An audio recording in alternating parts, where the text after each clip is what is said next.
श्री राधे जय जय श्री राम। बोलो श्री राधा रमन लाल की जय। बोलो श्री चार भुजा नाथ की जय। बोलो श्री गिरधर गोपाल की। आप सबको प्रणाम। और आज का आनंद विशेष है। आज हमारी राधा रानी की जन्माष्टमी, आज राधा रानी का उत्सव है, राधा अष्टमी है। तो वृंदावन में, बरसाने में, रावल में, सब जगह पर बहुत आनंद है। देखिए आज हमारे यहाँ आरती का घंटा आप सब श्रवण कर रहे होंगे। तो क्योंकि आज सुबह से ऐसे उत्सव चलते हैं भीतर, और जैसे एक गरिमा होती है कि हम ठाकुर जी के जितने भी उत्सव हैं उनको खुलकर सबके बीच में करते हैं। ठाकुर जी का जब राधा रमन लाल का जब महाभिषेक होता है तो बाहर वो जगमोहन में विराजते हैं और उनके ऊपर दूध की धारा डलती है। लेकिन जब श्री राधा रानी का आज उत्सव है, राधाष्टमी है, तो राधा रानी पर्दे में विद्यमान है। तो आप उनके उत्सव, उनके महाभिषेक आदि सबको खुले में नहीं कर सकते। वो सब ठाकुर जी के पट के भीतर उनके समक्ष होते हैं, इसलिए वो दर्शन नहीं हो सकते। लेकिन भाव इसलिए आज जैसे 11 से 12 के बीच में आपको कभी राधा रमन जी की आरती श्रवण नहीं होती थी, आज आरती श्रवण हो रही है, आज उत्सव है। तो बोलिए सब मिलकर राधा रानी की जय हो। देखिए वैसे तो ये कि अगर हम प्रायकर नॉर्मल कथा कर रहे होते तो आप सबसे कहते कि आज हम उत्सव मनाएंगे, लेकिन क्योंकि उत्सव तो उत्सव है, आज मीराबाई के माध्यम से स्मरण आ जाए राधा रानी तो बात अलग है। लेकिन जो इस समय हमारी धारा चल रही है, चलेंगे उस पर, सब प्रणत हों, सब आनंदित हों। बस यही ठाकुर जी से प्रार्थना करते हैं। आप सब मुझे सुनते होंगे, मैं बार बार राधे राधे राधे राधे कहता हूँ। And when I travel, and when we even travel outside, people ask me कि आप राधे राधे कहते हैं, what is the meaning of Radhe Radhe? Shri Radhe का मतलब क्या होता है? देखो, जो बहती हुई धारा है उस धारा को क्या कहते हैं? पानी जब बहने लग जाए तो उसे धारा कहते हैं। धारा कब बनती है? जब उसके उद्गम स्थान से, जहां उसका प्राकट्य का स्थान है, वहां से धारा बहने लगे।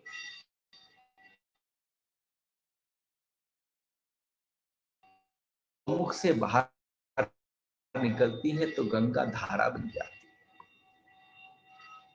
वो धारा बहती बहती बहती बहती तुम्हें आगे तक ले जाती। के गर्भ से निकलते हो तो आप समझना इस संसार के प्रवाह में आप धारा बन जाते हो। लेकिन जिसके मुख से राधा निकलता है, धारा को उल्टा कर देना वो लगती है। जहां से तुम निकसे, जहां से तुम निकले, जो तुम्हारी गति है, जो तुम्हारा उद्गम स्थान है, वो कृष्ण के चरण है। धारा में जहां से बाहर ले गई राधा, तुम्हें जहां पर भी तुम हो उससे वापस कृष्ण के चरणों में ले आए, सो राधा। इसलिए बार बार कोई भी प्रारंभ करते हैं तो राधे बोलते हैं, हे राधे वापस ले जाओ। तो प्रणाम करते हुए अपने सूत्र में प्रवेश करते हैं। देखो, कल पूरनमल भोजराज जी के साथ चर्चा करने लगा, और जब पूरनराज जी के साथ चर्चा करने लगा तो जैसे ही उसने बोला कि मीरा के विषय में कि वो तो गंगा है,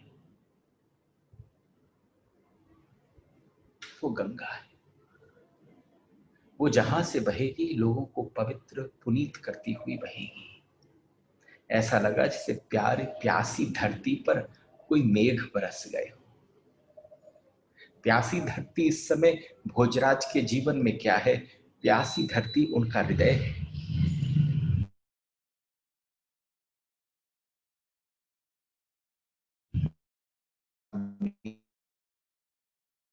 मीरा के दर्शन, मीरा की चर्चा, मीरा का नाम, ऐसा सेवक ही है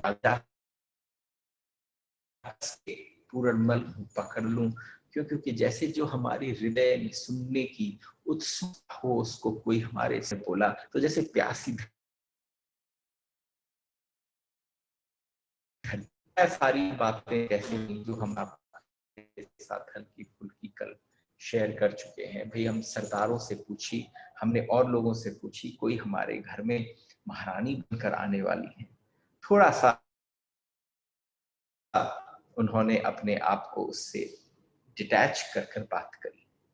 क्या होता है कि जब आपके ऊपर दायित्व बहुत बड़ा होता है, आप समझना किसी के रिस्पॉन्स से, रिएक्शन से आप उसकी गंभीरता के हो।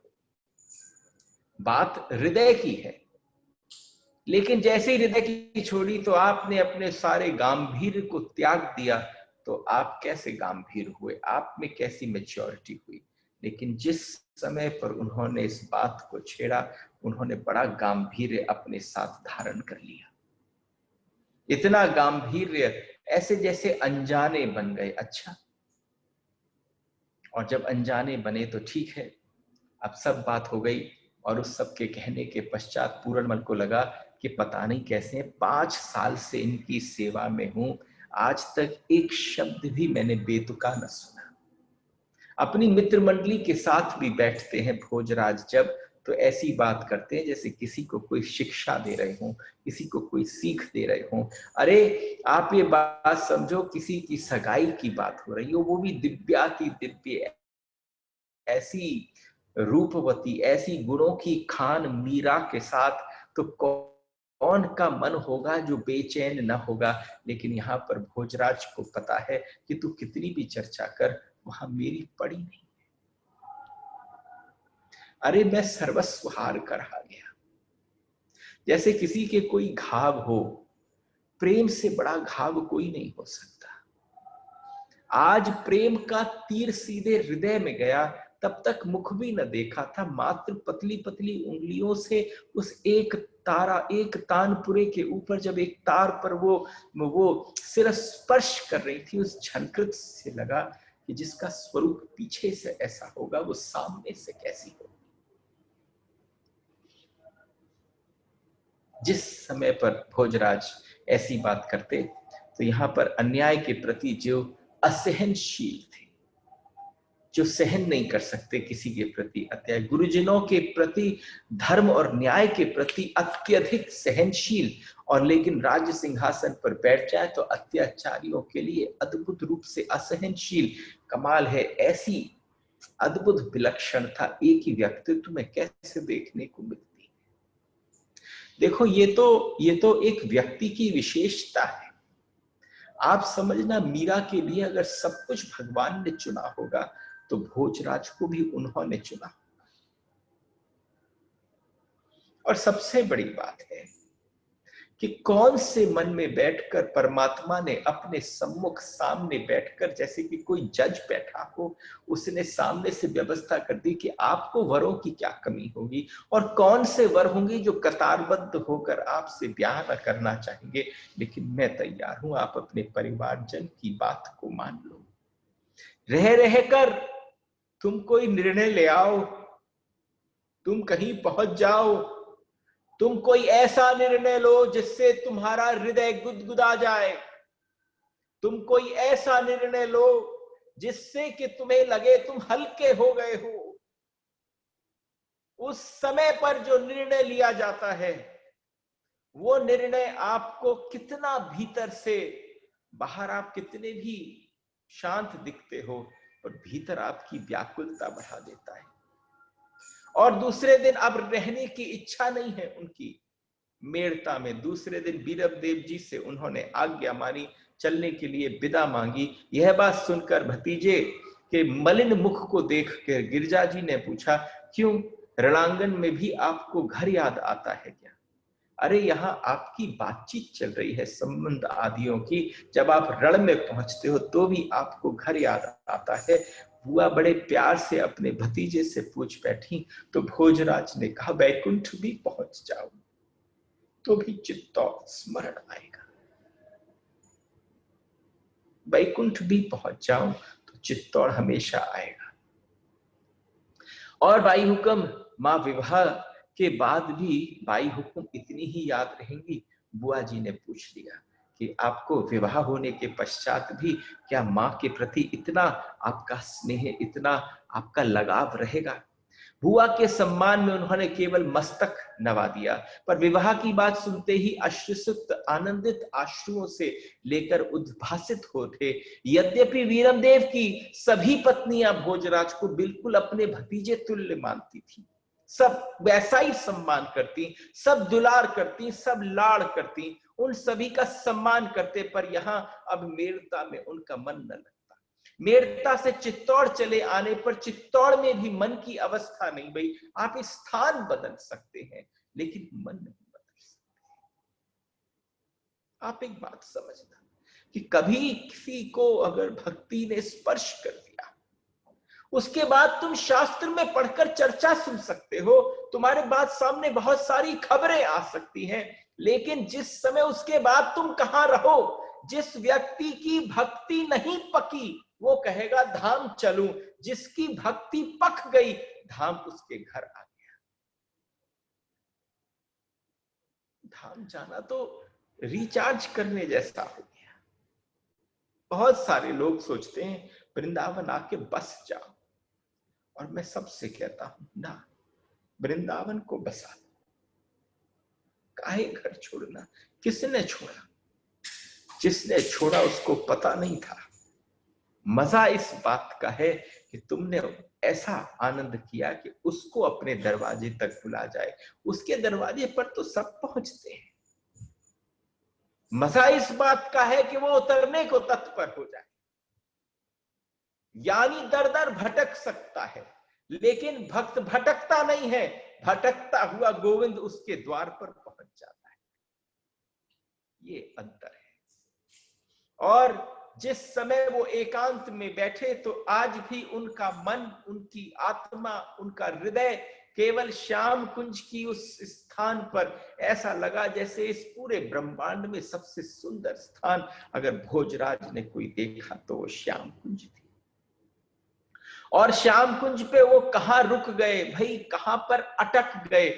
जितना भी उन्होंने थोड़ा बहुत देखा, अरे आज की तरह से नहीं कि खूब मन जी भर कर देख लिया हो। भोजराज ने जितना भी देखा तो उनका मन जो है, बड़ी बड़ी झुकी झुकी आंखें। अगर आप दर्शन कर पाओ भोजराज की दृष्टि से मीरा का, तो बड़ी बड़ी झुकी हुई आंखें, पाटल वर्ण से छोटे छोटे अधरों से स्वर्ण गौर वर्ण सुंकित कपोलों पर ठहरी हुई दो अश्रु बूंदे, सुघर नासिका और उसमें लगे हीरक कील, ऐसा सब कुछ चमक रहा था कि बैठा बैठा श्रृंगार तरस रहा हो कि उसके रूप पर जाकर मैं चढ़ूं। लेकिन श्रृंगार अगर उस पर चढ़ जाए तो ये जो दिव्य श्रृंगार कृष्ण के भक्ति का श्रृंगार उस पर चढ़ रखा था, वो श्रृंगार का जो लावण्यता थी, वो जो रूप था, वो रूप, वो लावण्यता ऐसा लगा जैसे पूरी की पूरी सान के चली गई भोजराज को। एक बार भी तो उन आंखों ने मेरी ओर दृष्टि उठाकर भी न देखी। जरा पीला देखो, ब्याह की बात कर आए, ये भी बोलाए कि कृष्ण तुम्हारे स्वामी और आप मेरी स्वामी। ये भी बोल आए कि आपकी केवल पूजा करूंगा।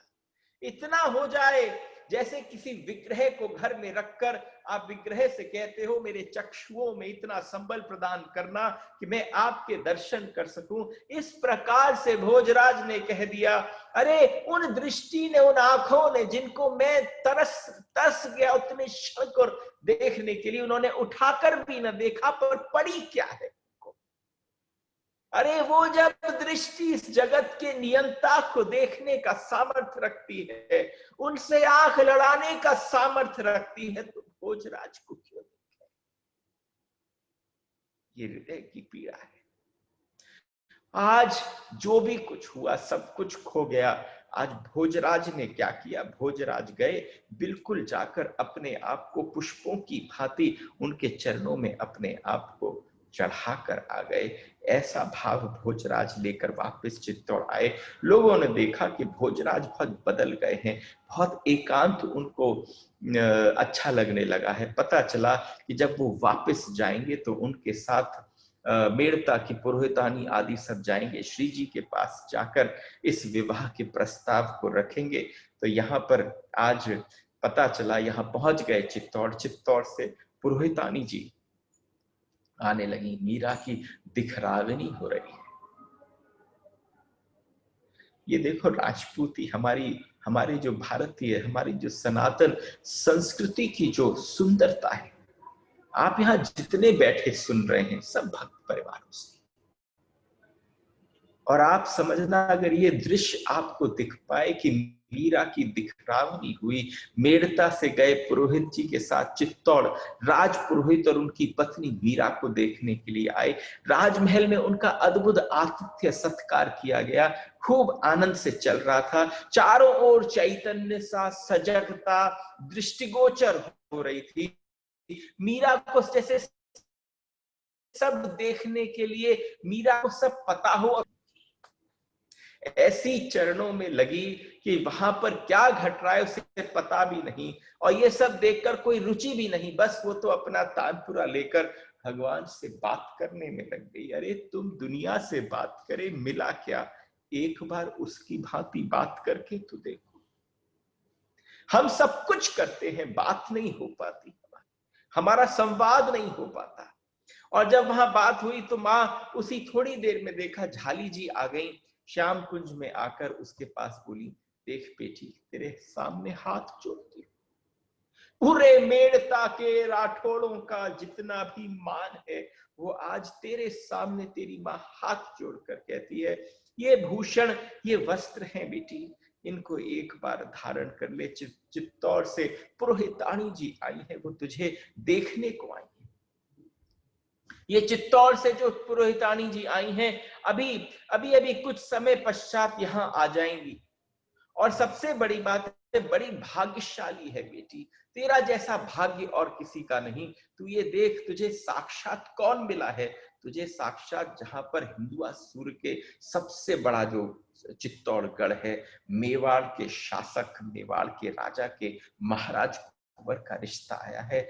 चारों तरफ लोग लालायित रहते हैं कि उनकी तरफ से कोई रिश्ते की बात आगे बढ़े। आज वो तेरे पास आ गए, आज वो रिश्ता तेरे पास आ गया। बड़े बड़े महाराजा राजा ठीक है, उतनी देर में उत्तर देती है। मीरा ने कहा, भाभो ये रख दो यहाँ पर आज मेरा मन नहीं रुचता, उनसे कहो किसी और दिन आ जाए।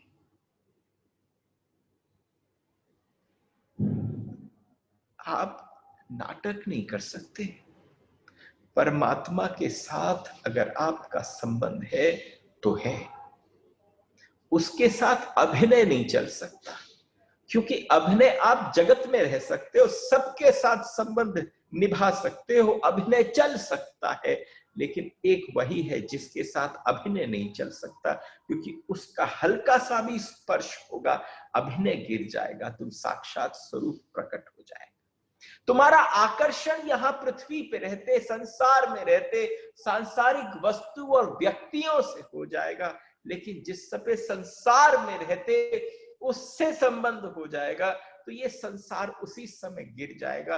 मीरा के लिए वंश, मीरा के लिए नाम, मीरा के लिए कोई शासन, ये सारी बातें गिर गई।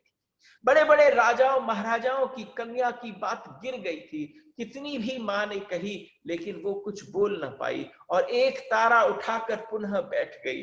और जब उस एक तारे को लेकर सिर्फ मीरा जैसी थी वैसी की वैसी बैठी रही, भूषण को हाथ न लगा, वस्त्र को धारण न किया। एक बात समझने की है, तुम श्रृंगार किसे कहते हो? श्रृंगार की आवश्यकता किसको पड़ती है? जिसको पता है कि मैं सुंदर हूं नहीं, श्रृंगार से सुंदर लगूं। और सबसे बड़ी बात है, तुम जैसे हो, अगर सामने परमात्मा को देखते हो और वो विग्रह तुम्हें मुस्कुराता दिखता है, तो तुम समझ जाते हो तुम्हें श्रृंगार की जरूरत नहीं है। क्यों? क्योंकि जिसको रिझाना है वो रीझ रहा है। मीरा बैठ गई सामने, और मीरा के सामने बैठकर जब गिरधर गोपाल बैठे तो एक तारा उठा लिया और उसको रखा वहां पर। उसकी काकी साधो दासियां, चित्तौड़ की राजपुरोहितानी सब श्याम कुंज की तरफ आने लगी। और जैसे ही उन्होंने श्याम कुंज में प्रवेश किया, आओ उनके साथ प्रवेश करो, और इन सबके पीछे पीछे हम पहुंच जाए, हम जाके देखें हमारी मीरा की बिखरावनी कैसे हुई। और जिस समय वो प्रवेश करी तो एक टकटकी लगाकर हल्की सी गिरधारी पर नजर गई, गिरधर गोपाल पर नजर गई। और जैसे ही पुरोहितानी ने देखा तो सारी दृष्टि केवल मीरा पर जम गई। एक पल के लिए भी हट न पाई, नीचे तक न देख पाई। जिस मुख को देखा उसको देखती रह गई। लज्जा करने में भी जिसको लाज लगती हो, लज्जा करने में भी जिसको लाज लगती हो, वह मीरा सकुचाई सकुचाई, सिमटी सिमटी, सहज रीति से खड़ी थी। उसके अनुमानातीत अकल्पनीय रूप से पुरोहितानी जी ने सुना था रूपवती है, सुना था किसी को कहा जाता है रूप की खान है।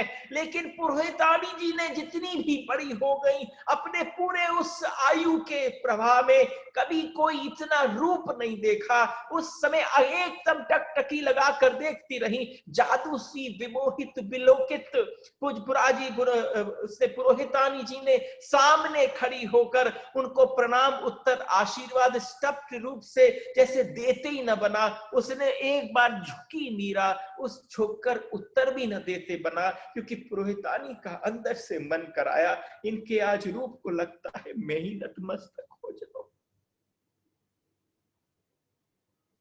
रूप तो वो देता है, सजाई किससे होती है? सजाई भाव से होती है। आपका सारा श्रृंगार भाव का है, आपका मन का भाव जैसा है वो प्रतिबिंब आपके चेहरे पर आ जाए। आज पुरोहितानी एक शब्द न बोल पाई, और उसी समय जैसे ही वहां से निकली तो यहाँ पर पुरोहितानी जी का चित्तौड़ जाना हुआ। उधर से मीरा के पिता रतन सिंह जी कुड़की को जीत कर आए, और कुड़की के जीत का समाचार सुना। वीरमदेव जी ने बड़े आनंद से उन्होंने कहा कि आज 12 गांव की जागीर उन्होंने रतन सिंह जी को प्रदान कर दी। आज मीरा के पिता को जब 12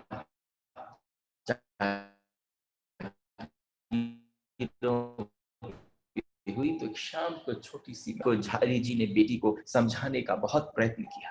देखो, मां के मुख से ही निकला था, अरे ये गिरधर गोपाल ही तो तेरा बीन है। आपने जब कठोपनिषद सुना तो उसी समय छोटे से नचिकेत के सामने उसके पिता ने कह दिया, ले हाथ में जल लिया, संकल्प लेता हूं तेरा दान मृत्यु को करता हूं। आप समझना, हमारे जीवन में 50 घटनाएं घटती हैं, लोग हमसे पता नहीं क्या क्या कहकर जाते हैं, हम अपने यहां नहीं रख पाते, वो कब संसार में लुप्त हो जाती है। उसने वहां सुना, किसी ने कह दिया जाओ ध्रुव से परमात्मा को पाके ही आना। उसने वो बांध लिया, अब परमात्मा को पाके ही आऊंगा।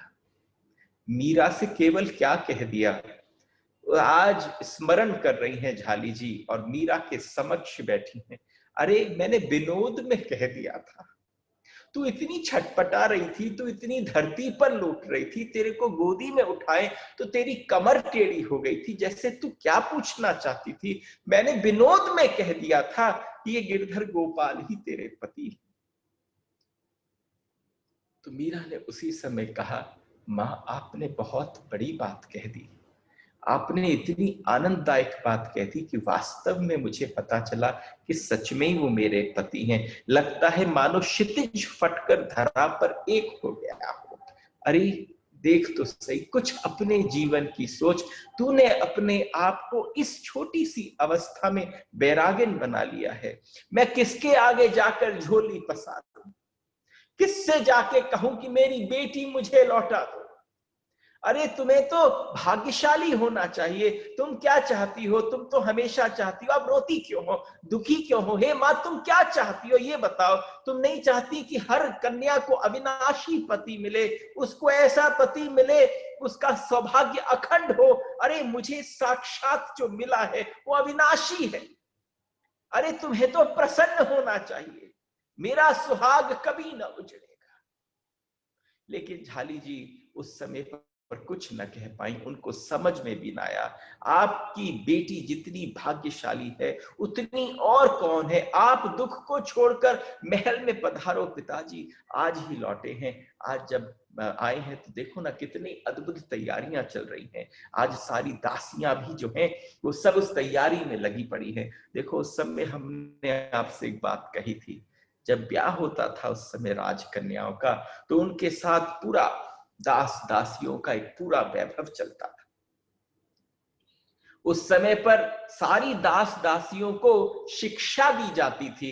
तो आज यहाँ पर मंगला को, मिथिला को, चंपा, चमेली, केसर, जितनी भी खूब सारी ये दासियां थीं, इन सारी दासियों को शिक्षा दी जा रही है कि अब तुम चित्तौड़ जाने वाली हो। तो आजकल उनका समय जो है वो कम बीतता था और मीरा ने देखा कि बहुत अच्छा है, मैं अपने गिरधर गोपाल के साथ एकांत में बैठ सकती हूँ, बैठकर उनके साथ खूब आनंद कर सकती हूँ। आज क्या हुआ, एकदम वो बैठी हुई थी, अपने उसमें तानपुरा उठा रखा था। देखो मैं आपसे एक बात कहूं, थोड़ा दर्शन करने जैसा श्रवण होना चाहिए। अगर मेरे को दर्शन की अनुभूति का हल्का सा भी लेश मात्र भी स्पर्श ना हो तो आप समझना ऐसा लगे ही नहीं कि मीरा कह रहे हो। मीरा ने तानपुरा उठाया और उठाकर आज उनकी तरफ देखती रही और देखते समय ऐसा लगा जैसे जिस समय मेरे मन में मैंने मीरा को जब देखा वो गिरधर गोपाल को निहार रही है। तो आज केवल क्या चलता है भक्त और परमात्मा के बीच में। आप भी जाते हो मंदिर और वहां जाकर आपके बीच में ठाकुर के साथ क्या चलता है, आप क्या कह पाते। मीरा ने क्या कहा होगा वो मैं अपने शब्दों में कहने की चेष्टा कर रहा हूं। बाट निहारूं घनश्याम नैना नीर भरे, बाट निहारूं घनश्याम नयना नीर भरे। आंखों से जैसे दिखता भी न हो, ओझल हो गए हो कृष्ण। और उसी समय अपनी दोनों हाथों से हथेलियों से जैसे ही आंसू को पहुंचे तो जहां सामने हो, कब तक ऐसे खड़े रहोगे, आओ ना मेरे पास। अनुभूति हो रही है, अनुभूति ही तो सीढ़ी है। जैसे ये कहा, मीरा धीरे धीरे इस भाव जगत में खोती चली गई और जब उस भाव जगत में खोती चली गई तो आज मीरा को ऐसा अनुभव हुआ विवाह के बिल्कुल समीप खड़ी और भगवान का, गोविंद का बाट निहार रही है कि वो कब आएंगे कब आएंगे। उस अवस्था में जब वो प्रवेश किया तो उसको लगा सिर पर छोटी कलशी लिए स्वयं मीरा उस ब्रज में जा रही है यमुना के पास। यमुना से कलसी भरी और भरकर यमुना की कलसी भरी हुई जल की अपने मस्तक पर रखी और उसको लेकर जा रही है। उसके त्रसित नेत्र इधर उधर देख रहे हैं और जब देख रहे हैं निहार कर अपने धन को खोज रहे हैं। मैंने आपसे 2 दिन पहले कहा था तुम धन खोजते हो यहाँ, तुम पद खोजते हो यहाँ, लेकिन परम धन भी वही है, परम पद भी वही है। और जब कहा तो उस समय खोजते, निराशा आशा उसके पद उठने नहीं देते। निराशा और आशा के पल पल, क्योंकि जब वो उस भाव की अवस्था में गई, बैठी श्याम कुंज में थी, मन वृंदावन पहुंच गया था, उसके मस्तक पर घड़ा मटकी रखी हुई थी, उसे लगता है एकदम अभी आएंगे अभी आएंगे। चारों तरफ दृष्टि से कृष्ण को निहार रही है कि पता नहीं कौन सी अभी पेड़ के पीछे से आ जाए, पता नहीं कहां से धमक पड़े। इतनी ही देर में थोड़े आगे चली तो एकदम देखा किसी ने ऊपर कदम्ब की डाली पर उल्टा लेटा हुआ था। एकदम उस मटके को हाथ से उठाया, मैंने पकड़ने की चेष्टा करी, तब तक तो उसने उठा लिया और वही जल लिया, उल्टा कर उसने मेरे ऊपर जल डाल दिया, पूरी की पूरी भीग गई। और उसी समय जब मुझे भीगा हुआ देखा उस मेरे श्याम सुंदर ने, तो उनके जो दांत थे हीरंक दंत प्रवाल, अधरों की आभा एकदम अद्भुत हो उठी। बड़े रक्तांभ जो उनके अधर थे वो एकदम मुस्कुराते हुए, बीचे से बड़ी श्वेत सफेद दंतावली के दर्शन होने लगे। लज्जा नीचे करके मैंने प्रेम उत्सुकता पूर्वक कृष्ण से कहा कि बस बस मेरी मटकी लाओ इधर दो, और मेरे को आंख उठाकर देखने को विवश कर दिया। मैं कभी आंख उठाती नहीं थी, हर जगह नीचे रखती थी। कोई बड़े आ जाए तो उनके सामने नीचे, कोई सामने गुरुजन आ जाए तो उनके सामने नीचे, लेकिन इन सब स्थानों पर मेरे नेत्र न उठते थे। लेकिन आज जब उन्होंने मटकी खींची तो मेरे नेत्र ऊपर उठ गए और ऊपर से आवाज आई, अरे तेरे तो नेत्र बड़े सुंदर। और जिस समय भाव अवस्था में मीरा बैठी है, श्याम कुंज के भीतर बैठी है, और कृष्ण ने जब मटकी उठाई तो उस मटकी को देखकर ऐसा पड़ा ऊपर से एकदम चौंक कर कूद पड़े। और जब कूदे तो सघन वृक्ष तले पर शिला पर दोनों बैठ गए। और बैठने के बाद एक बात बता, तू मुझसे बोलेगी ना, तू अपनी दृष्टि ऐसे ही नीचे रखेगी, अभी तूने मोए ऊपर देखो, तेरी आंखें बड़ी सुंदर हैं, एक बार ला मोए अपनी आंखन को देखने दे। जैसे ही बोले तो दोनों शिला के पास जाकर बैठ गए। और अभी का जा समय दोपहरिया के बीच में जमुना के पास आए के का कोई समय है जल भरने को। और अगर कोई अभी भुल्लक आ जाए, यानी भुल्लक मतलब भालू आ जाए या कोई और जानवर आ जाए तो कहां भागेगी, कौन आएगा तुम्हें बचाने के लिए। तो मीरा और कृष्ण का मन की भावना में संवाद हो रहा है। मीरा ने उसी समय उत्तर दिया नीचे लजाई हुई दृष्टि से, अरे तुम हो ना, मुख से निकला तुम हो ना। कृष्ण ने कहा मैं यहां बैठा ही रहूंगा, मैं रोज यही आस देखूं कि कब तू आएगी और कब जल भरेगी और पीछे से भालू आएगा और दौड़ती हुई तू मेरी छाती से लग जाएगी। मीरा को उस समय जो आनंद हुआ उसकी कोई कल्पना नहीं की जा सकती थी। ऐसा लगा वो श्याम कुंज में केवल देह बैठी थी, उसने जो 4,500 वर्ष पूर्व देखा था वो सब कुछ प्रत्यक्ष होने लगा। उसे लगा माँ की बात क्यों मान ली होगी मैंने, क्यों मैंने कृष्ण को ना देखा होगा, ऐसी लीला तो कितनी घट। लेकिन अगर वो घट जाती तो ये मीरा ना होती, वो प्रतीक्षा थी। और फिर मीरा ने कहा एक बात कहूं, अरे तेरी बातें तो सुनने को बैठा हूं, थोड़ा अपना माथा ऊंचो कर। ठोड़ी पर बड़े प्यार से गोविंद ने मेरे जैसे स्पर्श किया और ऊपर की तरफ कहा, मुख ऊंचा कराने में अरे मुंह से का लाज। जैसे ही कहा कि ठीक है तुम प्रसन्न हो, बहुत कठिनाई से, यहाँ बड़े आनंद से मीरा और कृष्ण में उसकी भाव की भूमि पर वो वार्तालाप हो रहा था। वो कौन सी भूमि है, वो प्रेम की भूमि है, वो भाव की भूमि है। और फिर उसके बाद जैसे ही कहा अगर तू मेरी बात न मानेगी तो तेरा घड़ो फोड़ दूंगा। जैसे ही देखा कि घड़े फूटने की बात आती है, हल्की सी मीरा ने ऊपर की ओर देखा तो मेरी दोनों कन्हैया ने हाथ लेकर मीरा के दोनों गालों पर रखकर कहा, तू तो मेरी है। ये मेरी ही कब मीरा बन गई। जिस पल कृष्ण ने कहा उस भाव की दशा में कि तू मेरी है, एकदम यहां भाव की भूमि पर श्याम कुंज के बैठी हुई मीरा के मन से निकल पड़ा, हे गोविंद अगर तुमने मेरी भाव की भूमि पर कहा मेरी, तो इतना मुझे क्यों सता रहे हो, क्यों तड़पा रहे हो, क्यों मुझे कहीं और भेज रहे हो। अगर तुम्हारी हूं तो हम बात कहां करते हैं, हमारा संवाद ही नहीं होता। यहां जब कृष्ण ने कहा तू मेरी है, मैंने आपसे क्या कहा, जिस दिन मीरा प्रारंभ हुई उसके तरीके हैं कहने के कि तू मेरी, उसके तरीके हैं जो शास्त्रों में तुम्हारी चर्चा करता है वो कहीं और करता है। और इस कलयुग में अगर आज वो तुम्हारे हृदय के अंदर भाव के रूप में प्रकट हो जाए तो ठाकुर का तरीका है कहने का कि तू मेरी है। अब वो बात की बात है कि भाव किसी ने प्रकट किया और उसके बाद तुमने उस भाव को बाढ़ कैसे बनाया। अगर तुम बाढ़ बनाओ तो फिर से मीरा प्रकट हो जाए, तुम रोक लेते हो, मीरा प्रकट नहीं हो पाती। मीरा ने जाते जाते उसी समय भगवान गिरधर गोपाल के सामने कहा, बस मुझे आपके चरणों का अनुराग चाहिए। और मीरा को लगा जैसे कृष्ण ने उत्तर दिया हो, उसके गिरधर गोपाल ने उत्तर दिया और उत्तर में कहा, ये जो मैं तेरे साथ बैठा हूं, तू सच बता, ये अनुराग नहीं तो और क्या।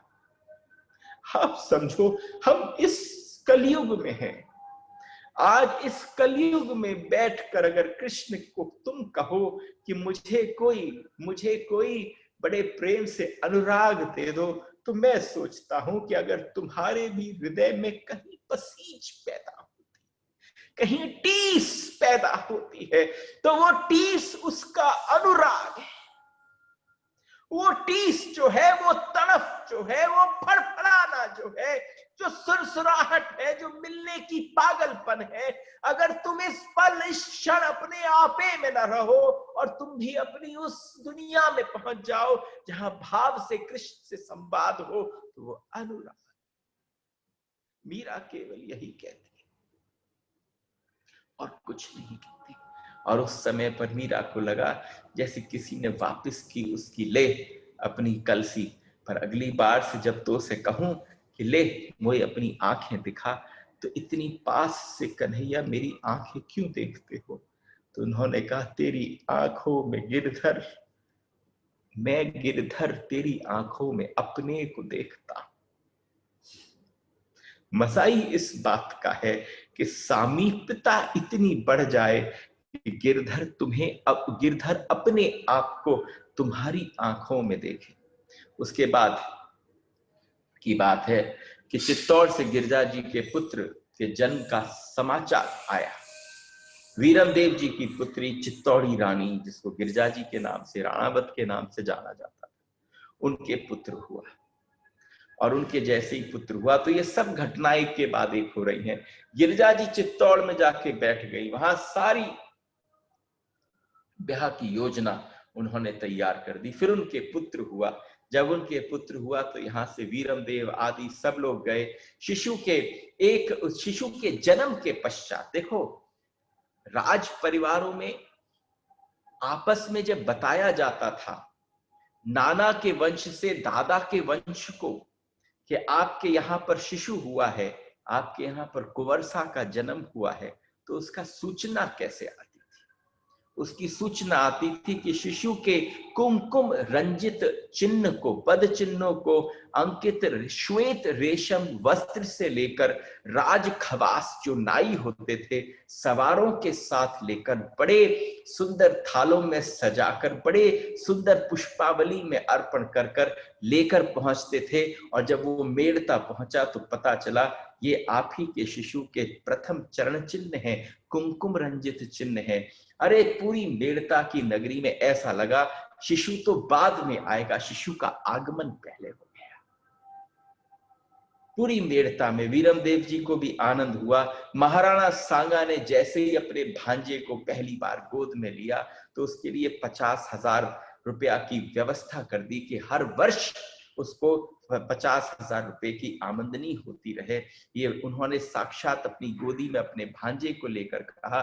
चांदून घड़ेराव प्रदान कर दिए। महीने भर बाद वीरमदेव पत्नी को लिवाने के लिए जब चित्तौड़ पहुंचे, जो चित्तौड़ में राजा भोजराज देखकर जयमल को लगा जैसे भोजराज कुम्भला गए हों। अब भोजराज वाले भोजराज न रहे जो बात बात में थोड़े मुस्कुराते थे, जो उस समय फुलवाड़ी में घूम रहे थे तो पुष्पों को देखकर भी कहते अरे वाह, ये कौन सी नस्ल का है, ये कौन सा है। घोड़ों को देखकर चर्चा होती, अरे हर छोटी छोटी बात पर प्रश्नों की झड़ी लग जाती। अब वो पहले हंसने बोलने वाले भोजराज न रहे, अब वो बिल्कुल धीर गंभीर हो गए हैं।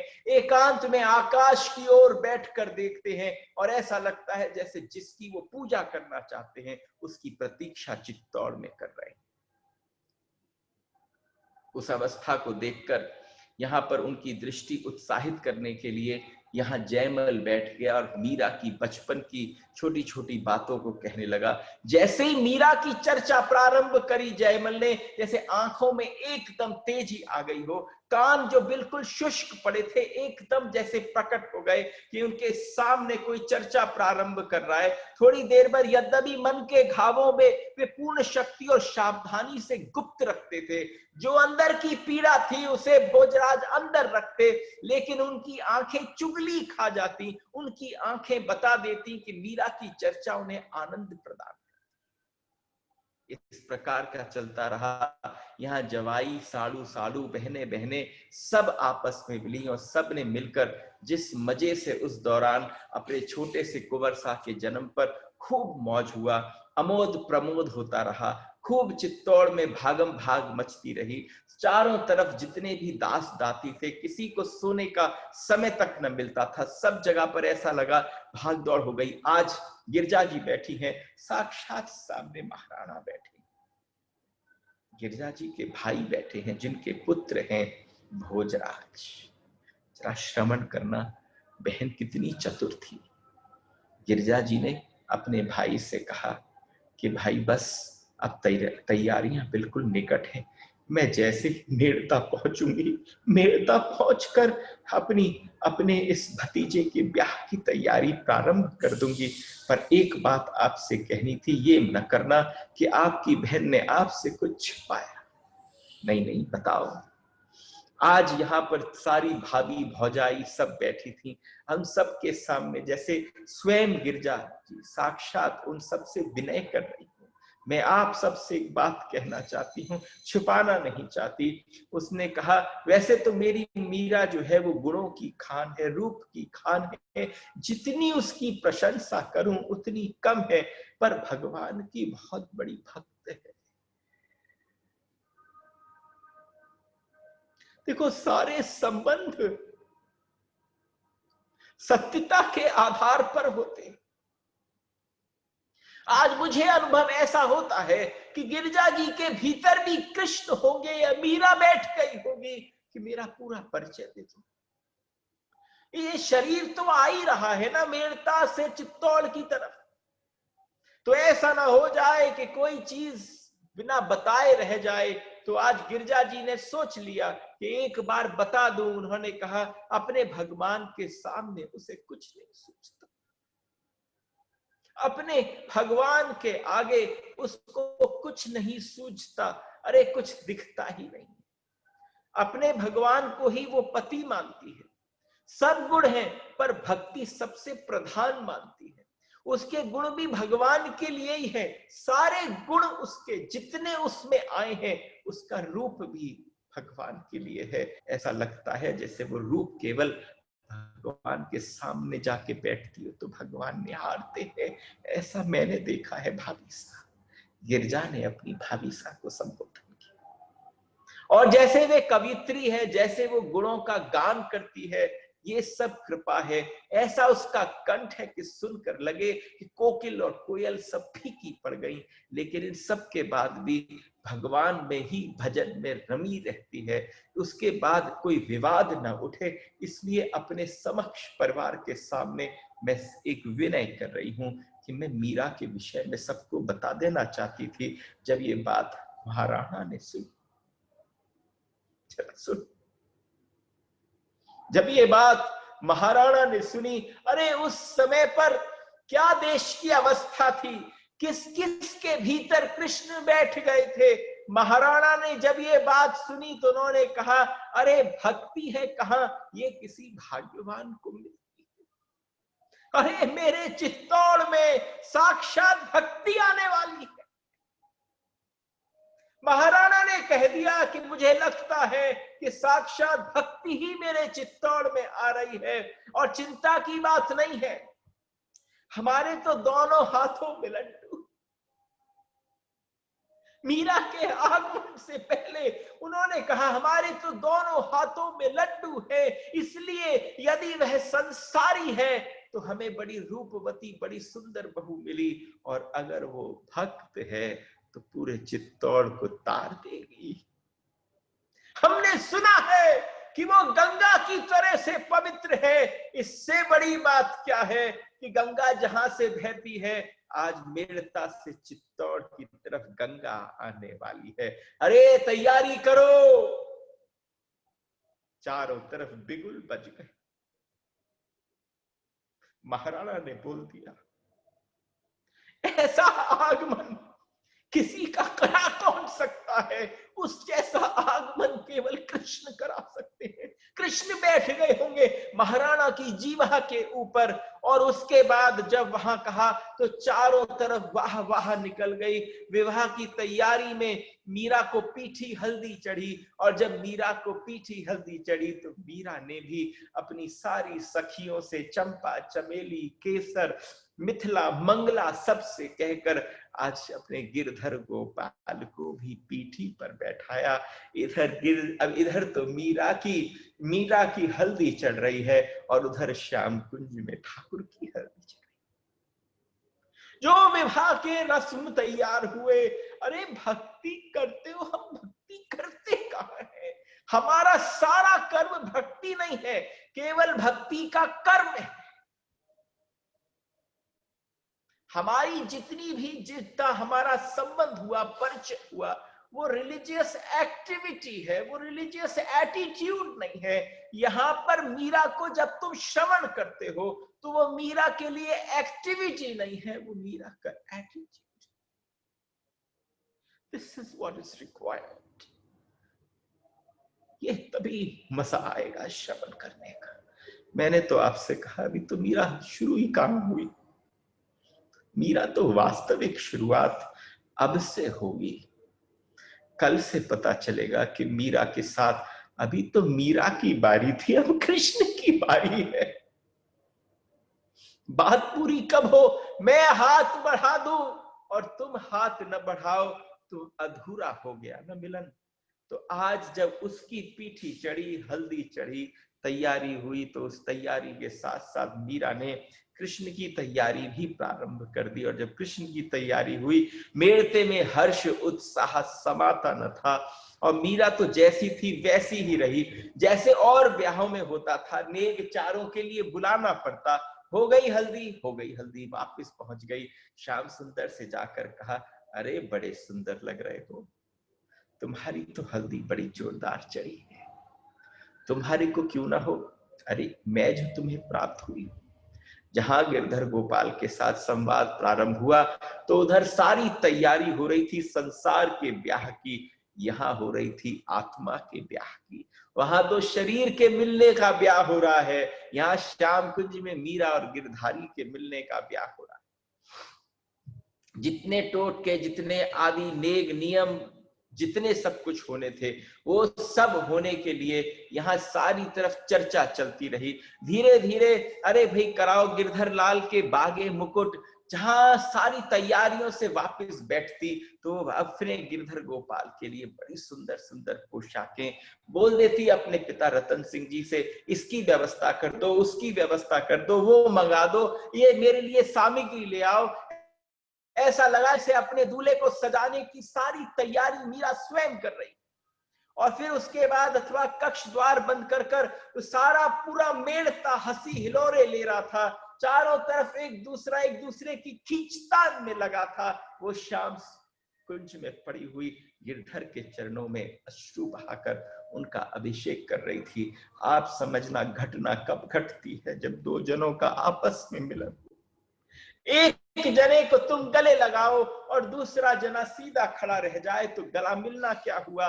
गला मिलना तब हुआ जब तुमने बाहें फैलाई और सामने वाले ने तुम्हें पूरी ताकत से खींच लिया। मीरा अब तक बाहें खड़ाए पड़ी थी और कोई कम समय का नहीं था। अगर 4 वर्ष की अवस्था से आज मीरा 15 वर्ष की हो गई। मीरा का ब्याह 15 वर्ष की आयु में, और जब मीरा का ब्याह 15 वर्ष में हुआ तो कोई कम समय नहीं था। 11 वर्ष तक मीरा ने बाहें फैला के रखी और फैला कर रखी। तो आज कृष्ण ने उत्तर देने का समय आ गया, किंतु सुनने का, देखने का समय किसके पास था कि मीरा क्या कर रही है भीतर। मीरा को तो सिर्फ देखा किसने कि गिरधर ने मेड़ता में सब भागे जा रहे हैं। हिंदुआसुर के महाराज के स्वागत के लिए पलके बिछाए जा रहे हैं। और यहाँ पर ऐसा लगा जैसे कि किसी के आने से पहले कोई उसके मार्ग को साफ करता है, वहां पर जल का छिड़काव करता है। आज मीरा ने स्वागत किया है ब्याह के लिए अपने दूल्हे को सजाकर। तो उस मार्ग में जिससे चलकर कृष्ण आएंगे उसको अपने नेत्रों के जल से भिगो कर इस मार्ग को तैयार कर दिया है। और पुष्प नहीं थे तो भावों के पुष्प उस पे अर्पण कर दिए और बार बार एक ही विनती लगा रही है। ऐसा लगा बुलाया था उसने उस समय कृष्ण के उत्सव के समय पर कि कृष्ण अब आएंगे। जब जन्माष्टमी पहली बार मनाई कि कृष्ण अब आएंगे। आज मीरा बैठ गई है उस श्याम कुंज के अंदर, और श्याम कुंज के अंदर बैठकर मीरा एक ही बात गा रही है, ओ हरि आ जाओ, हरि आ जाओ, हरि आ जाओ, हरि आ जाओ। आज उस नाद में ऐसा लगा वैकुंठ ऊपर गौलोक के ऊपर बैठे कृष्ण ने कहा होगा, आज हे राधे मुझे जाने दो, क्योंकि मेरी मीरा बुला रही है।